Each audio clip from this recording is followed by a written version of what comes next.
Egy férfi az elveszett ihlet nyomában. Ön is fellép ma este? Én ennél jobbat is tudok. Katasztrofális volt. Ott talál rá, ahol a legkevésbé várja. Elnézést, de a mancsett mondta a pos. Ön uram pedig a padom alatt heverész. Bocsásson meg, ha a fiaim nyaggatják. J.M. Barrie, igazán örvendek. Igaz történet alapján. Özvegyem maradt, 4 fiút nevel. James, szabad a kalapját? Véletlen találkozásnak indul. Ez csak egy kutya. Péter. Csak egy kutya? Csak a fantáziádon múlik.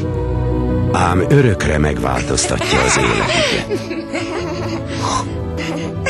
A féle hóbortos különcnek teszi magát. Anya. Ugye tudod, James, mi hír járja rólad? Hogy több időt töltesz Mrs. Davisszel, mint a feleségeddel. Van fogalma, mibe kerül a lányomnak az ön barátsága? Ezt meg hogy érti? Nem is szabadna őket ágyba zavarni. Mindig egy nappal idősebben ébrednek. Milyen ott? Soha országban. Egy nap elviszem oda. Egy felejthetetlen történet.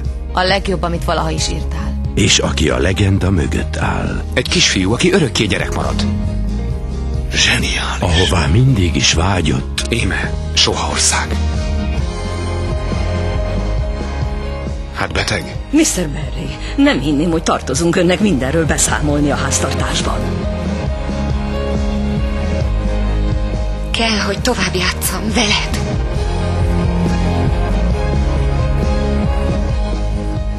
Johnny Depp, Kate Winslet, Julie Christie és Dustin Hoffman.